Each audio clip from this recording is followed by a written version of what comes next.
حضور اکرم صلی اللہ علیہ وسلم نے ارشاد فرمایا کہ رمضان المبارک کے اندر ایک رات ایسی ہے کہ جو 1000 مہینوں سے بھی بہتر ہے،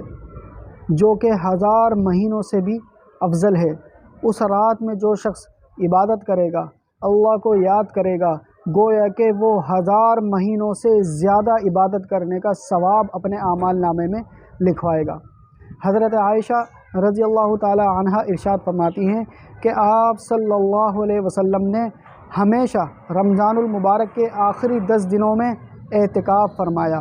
اسی طرح عبداللہ ابن عباس رضی اللہ تعالی عنہما ارشاد فرماتے ہیں کہ آپ صلی اللہ علیہ وسلم نے ہمیشہ رمضان المبارک کے آخری 10 دنوں میں اعتکاف فرمایا، اور اعتکاف کرنے کی اصل وجہ رمضان المبارک کے اندر لیلۃ القدر کی تلاش ہے، تاکہ لیلۃ القدر کو پا سکیں۔ وہ لیلۃ القدر آپ صلی اللہ علیہ وسلم نے ارشاد فرمایا کہ رمضان المبارک کے آخری 10 دنوں کی طاق راتوں میں تلاش کرو، یعنی 21ویں شب کو، 23ویں شب کو، اور اسی طرح 25ویں شب کو، 27ویں شب کو اور 29ویں شب کو۔ تو اللہ رب العزت سے دعا ہے اللہ رب العزت ہمیں اعتکاف کرنے کی توفیق عطا فرمائے اور لیلۃ القدر کے اندر خوب عبادت کرنے کی توفیق عطا فرمائے۔ درس قرآن، درس حدیث، اصلاحی بیانات، فقہی مسائل اور وظائف کے لیے مفتی ابو بکر انصاری کے چینل کو سبسکرائب کریں۔